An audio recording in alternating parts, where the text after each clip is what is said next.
I'm Dr. Elysa Roberts. An ED looks like me. I guess I would say to someone who wonders what does an eating disorder look like, I would say it could look like me, because this is essentially what I looked like when I was at my worst and or when I was at my best. Our family was actually in the diet industry. My first words I ever learned how to read with my granddad: you can never be too rich or too thin. So it took until I had graduated college and was in graduate school before I realized that this was a situation where I needed professional help. I was receiving what would have been the best available evidence for the treatment of bulimia nervosa at that time.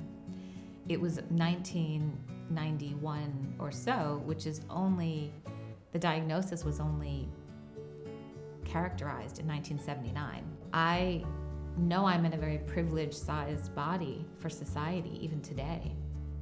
So I would have people asking me, what do you do to stay your shape and size?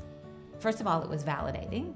And then second of all, it made it even harder to tell the truth.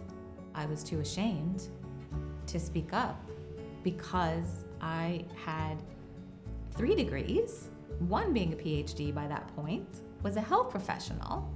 So I had a voice inside my head that was the eating disorder, but also a voice that was this inner critic saying, you should know better.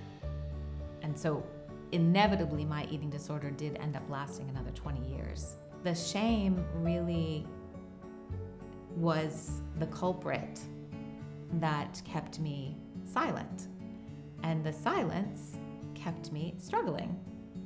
If there is someone out there that is in that position like I was, where they've got a voice in their head saying, you should know better, or you should be able to handle this yourself, I would really, really, really, really invite them to seek help.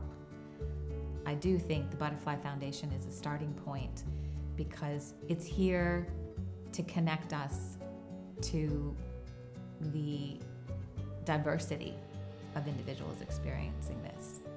It's groups like Butterfly that helps individuals like me when I was struggling, and so many more. For us to achieve my goal, which is a world without eating disorders, we need your help.